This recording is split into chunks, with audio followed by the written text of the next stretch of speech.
Hello, dear friends. What a blessing to be with you today.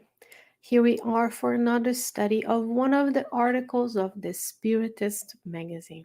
The Spiritist magazine is a periodical, trimestral publication, meaning it comes out. Each issue is released every 3 months, and every 3 months we are here bringing you more teachings, new educational opportunities for all of us here on the earth. We're blessed today with an article from issue 40 of the Spiritist magazine.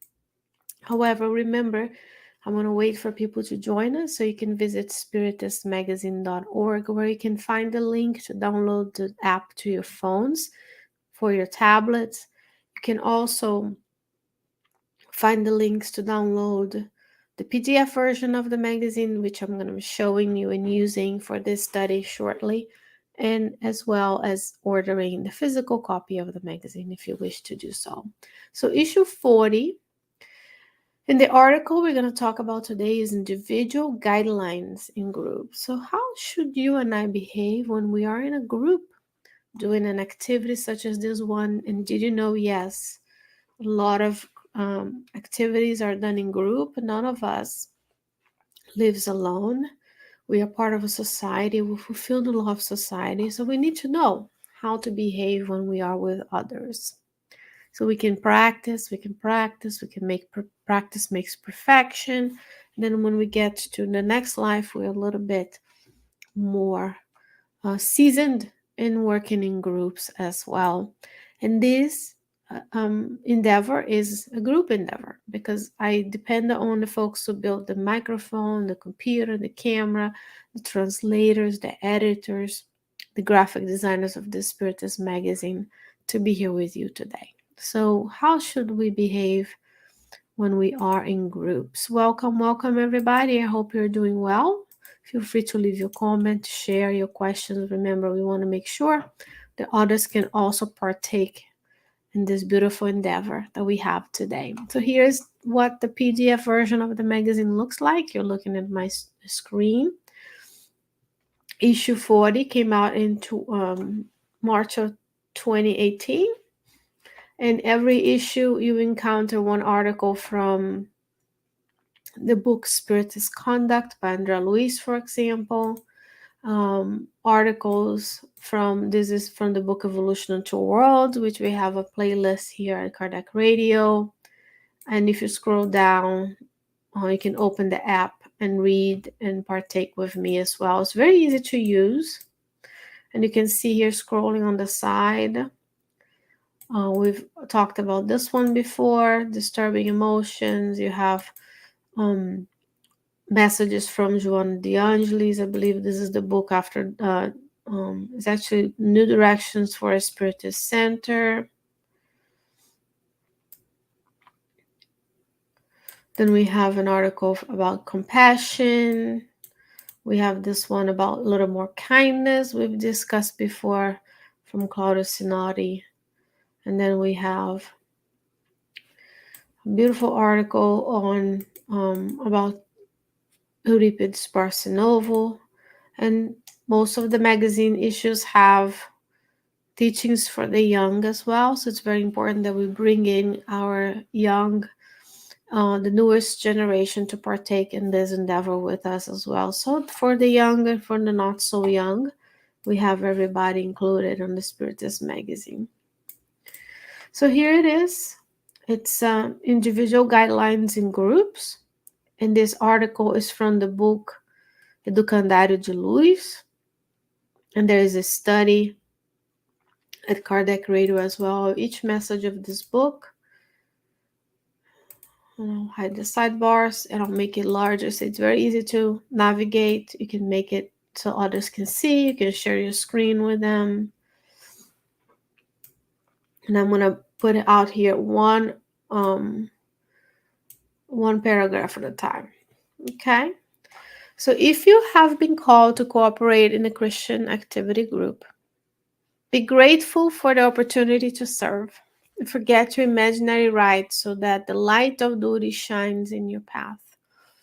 Do you have a Spiritist group in your area? Have you been invited to participate? Be grateful to serve. And now, I'm going to, in general, talk about us, about the Spiritist activity, but any endeavor that we take with our hearts, with the good intentions that do good in the world, that doesn't harm folks, can be a Christian activity group, feeding the homeless, teaching the children, building houses and habitat for humanity, working at shelters, going to nursing homes. All of those can be an opportunity to cooperate in a Christian activity group. Let's go back to our master. He was always serving. He was always out and about helping those who are in need, not when it was most convenient for him, where there was no other activity worth taking part of, but everywhere he went to the needy.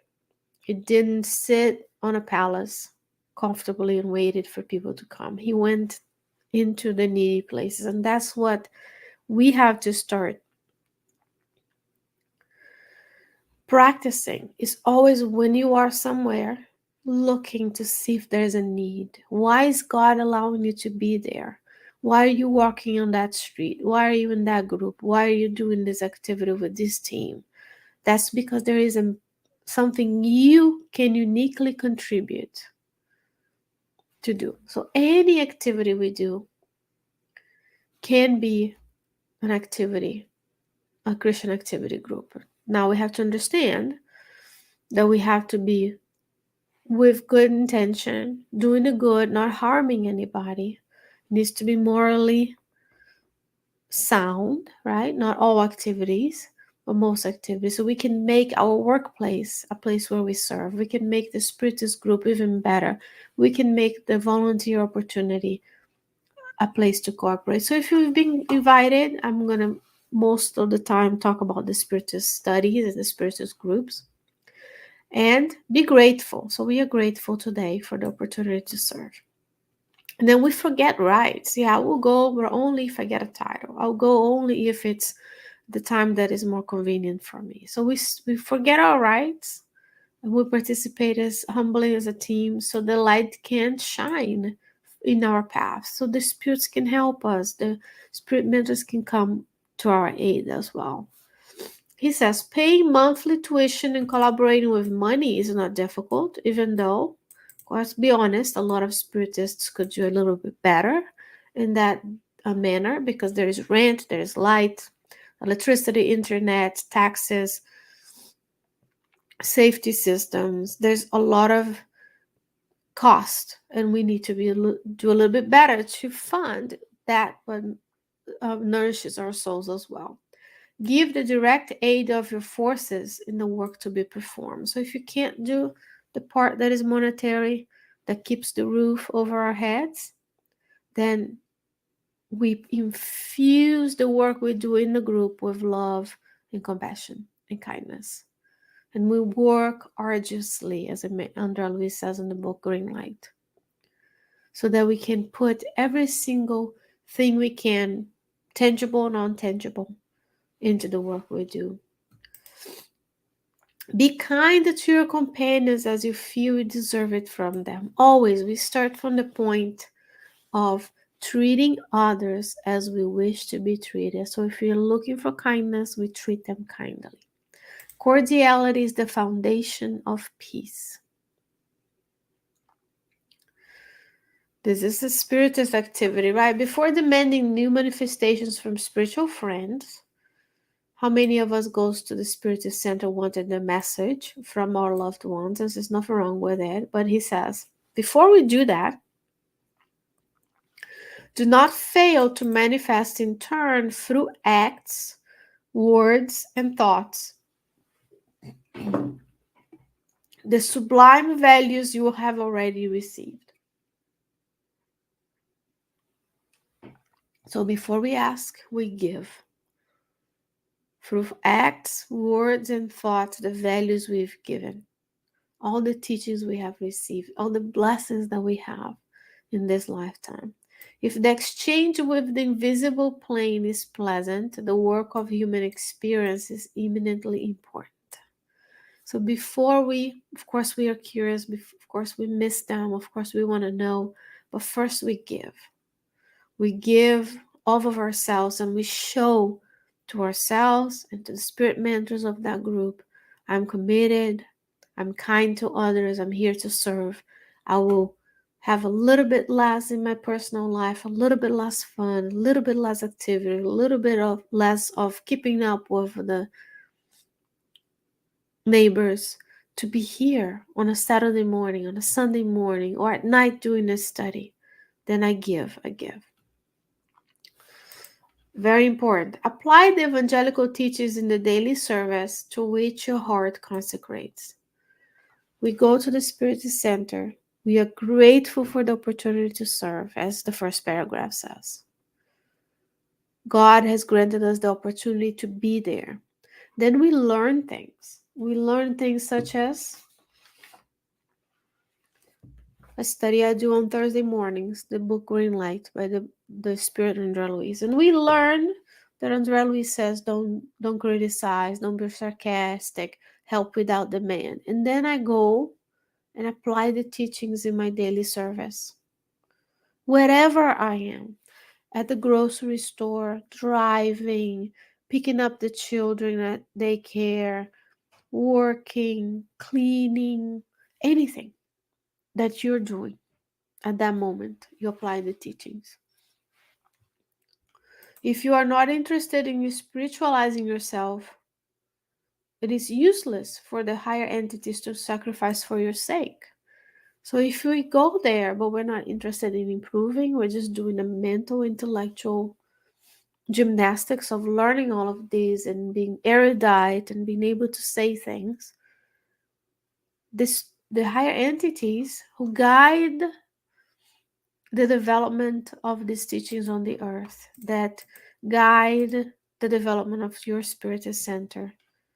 It's useless for them to sacrifice for us if we are not interested in growing. For 10 years, let's say you've been going, how many times have you volunteered? How many times have you led a study or took the pastor's courses or took the speaker course? Or decided that, hey, maybe I will explore the opportunity of serving the homeless or the children. If we are not invested, why would they do that for us? Nobody in this world can do the work that you and I are here to do. We are here to learn and to improve, and yes, to redress past mistakes. But we need to do the work ourselves and not expect that the spiritual entities are just going to sacrifice if we are not open to applying the teachings in our daily lives. Do not criticize or reproach. How many go to the Spiritist Center and they point out everything that is missing? You don't have this, you don't have that class, or I don't like the carpet color, or whatever, which I'm making it silly. But they're not doing the work. So when you go to this Christian activity, on top of gratefulness, we don't criticize or reproach the work that is done. If I'm dissatisfied, if I don't agree, I can go and start another place, because there is no top-down hierarchy that says you can't, right? You can start a study group in your home today if you wanted to. Now, instead of criticizing or reproaching, we do the good that is within our reach, because the problem is not to repeat. If it were me, I would do it, but to focus on our personal obligations before Christ. After all, dear friends, the work we're doing here is for Christ. Yes, there are leaders, there are organizers, there are presenters, there are translators, but it's all for Christ. We're not working for a person, because there's no perfect person right now to work for on the earth. Only Christ was the one without blemish. And what we do when we are in a Christian Spiritist activity or Christian activity is that we don't criticize. Instead of saying, if you were me, I would paint the walls blue. No, we focus on, I'm here, God is granting me this opportunity. How can I serve? What kind of resources do I have? Do I have a talent? Am I able to contribute financially? Am I able to be there and be accountable, independent? Uh, um, can the person depend on you to be there on time? Those are the things we can do today with whatever is within your reach. Do you play? Do you sing? Can you draw? Can you do? There's so many opportunities. That's the beauty of being in a group, because we all have different complementary abilities. So I can do certain things that you can't, and you can do certain things that I can't. So we complement. We see the good in others, we see their talents, and we bring them in, gently reminding them of the personal obligation before Christ that each and every one of us has. He says, do not waste time complaining about ingratitude. How many of us complain that we are doing all these things and people don't appreciate? He says, don't waste time with that, looking for the thorn or measuring the stones on the road. Remember that your group is also an orchestra called to perform their service of Jesus for the divine harmony of life. An orchestra, you see, each and every musician is playing a different instrument. If you only had the piano, you only had the trombone, you wouldn't have an orchestra. But you need all of them, each and every one playing on their own notes, with someone, in this case Christ, conducting the orchestra. And that's you. Whatever instrument you have, attune it to the group you're in. Use it. Don't waste the opportunity. And we look for the good in others. We look for what has been accomplished, not the thorn or the stones. If you do not use the competing instrument with dual efficiency, music will always live out of sync. So when we go and we don't put our talents into use, we're out of sync with the orchestra that is conducted by Christ. So today, dear friends, we study this chapter from the book do Candido de Luiz by several spirits through the psychography of Xavier. And you can find these teachings at Kardec Radio, YouTube, Facebook, or SoundCloud. And today we're going to focus on, between now and the next time we meet throughout the week, focus on what are my personal obligations before Christ in my workplace, at home, and our Spiritist group. So those are the individual guidelines for us to be in a group. And this message focused primarily on how we behave in Spiritist groups. But remember, all that we learn here can be of service in all aspects of our life. But the book do Candido de Luiz is focused on the Spiritist home, the Spiritist center as well. Dear friends, that's all we have for today. I hope that you can stick around and join our dear friend Carol Correa with her studies of the Spiritist book that she broadcasts live every Tuesday at 9 p.m. Eastern Standard Time. What a loving soul. Again, teamwork at Kardec Radio. We all do our part to spread the good news of Christ. Between now and the next time we meet, I hope you stay well. I hope you stay safe, and I'll see you soon. Bye-bye.